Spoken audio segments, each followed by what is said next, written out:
Xolodilnik hamda mikrovolnovkani qanday ishga tushirish va qanday graduslarni sozlash kerakligini bilmaydi. Biz hozir shuni sizlarga ko'rsatib o'tamiz. Bu yerdan Thermal Box menyusiga kiramiz.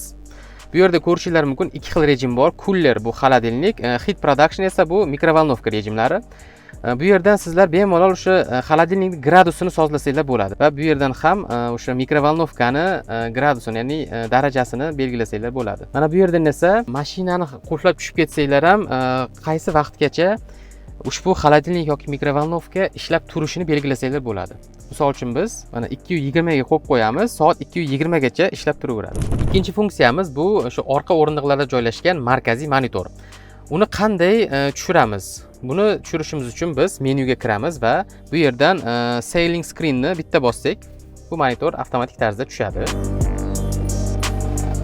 Orqada o'tirgan yo'lovchi, ya'ni passajir o'ziga mos shu gradusda, ya'ni shu qiyalikda monitorni nastroyka qilsa bo'ladi. Yana bir o'ziga xos funksiyalardan biri bu markaziy konsolning orqaga surilishidir. Buni ko'pchilik o'ylaydi, mana bu knopkani oxirigacha bosib turish kerak deb o'ylaydi, lekin buni 3 sekund bosib turish kifoya. O'zi oxirigacha suriladi.